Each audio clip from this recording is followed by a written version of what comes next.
And risk is tough because risk can accelerate the growth, but it can destroy everything. Whereas pumping more cash into your investments is going to accelerate the growth and it actually reduces your risk. So, in my view, anybody who's struggling, who wants to be rich, learn how to make money. Then you learn how to invest the money, but learn how to make money and then learn how to keep the money and then learn how to invest the money, and that will grow the money. That's my story. I'm sticking to it. All right, Lee, is E-Trade a good platform for options trading over Robinhood? No, not to me. I don't like E-Trade for options. I don't do a lot of option stuff on E-Trade. Let's see. Next question is from Wylon. Wylon says, when selling cover calls a month out, do you still use the 3 to 5% target or just for weekly? I use 3 to 5% for weekly, but it also depends on the volatility of the stock. If I'm dealing with a super volatile stock, then I might stretch it out a little bit more. I really look at the premiums and I keep going until I keep adding more, increasing the strike price until I get to a premium that's lower than what I want, and then I pick that one, right? And then I think about it like, okay, am I okay? Do I think what's the odds of the stock hitting that strike price? If I want to keep on doing business with that stock, then I don't really want to hit the strike price because I don't want to have to deal with getting called or whatever, even though I can because I keep those extra shares to the side. But at the same time, I tend to sort of look at how much income do I need at that moment, and I'll pick a strike price based on that. And I just try to make sure I'm clear about what risk I'm taking in general. So there is no hard fast rule for every single stock because every stock has different dynamics to it. Coca-Cola is not the same as Oklo, right? Oklo can jump 20% in a day.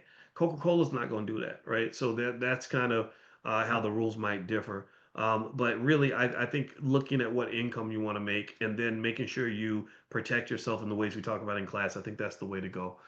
Cynthia, how do I place a stop loss? Well, you can go in and there's every app has a way you can do a stop loss order. So it depends on the app, but basically knowing what a stop loss does is a great start. So ultimately, I would pop in and just look for something that when they give you types of orders, you can place a market order, a limit order, stop loss order, etc. So look for the stop loss, hit it, and then it's going to ask you, okay, how do you want to do this? Like, so when do you want to sell? So stop loss, if you own the stock, might be if I lose so much money, then sell the stock. Or if the stock drops by certain percentage, then sell the stock. Or a trailing stop loss means, keep ownership of the shares, and if it drops this much off of its high, then sell, right? So it really depends on the platform that you use. But maybe we can do one on E-Trade or something like that. Arrow Cloud. I have two options contracts on HIMS that expire August 29th. Okay. What would you do on HIM stock when it's down from the $64 call? Would you sell your HIM stock and pay back the margin using Robinhood? No, I mean, personally, if you ask what I would do, I like HIMS. I own a lot of HIMS. HIMS is down. I'm going to buy some more because I like to use it as an income driver. And that's as clear as I can be on that. It's not investing advice, but that's what I do. Regina, I traded cover calls in EMPH. Last week, the stock dropped, and I still sold a cover call, resulting in a $200 loss when I paid for the stock versus what I sold for them in the call. When the stock price drops, should we switch companies?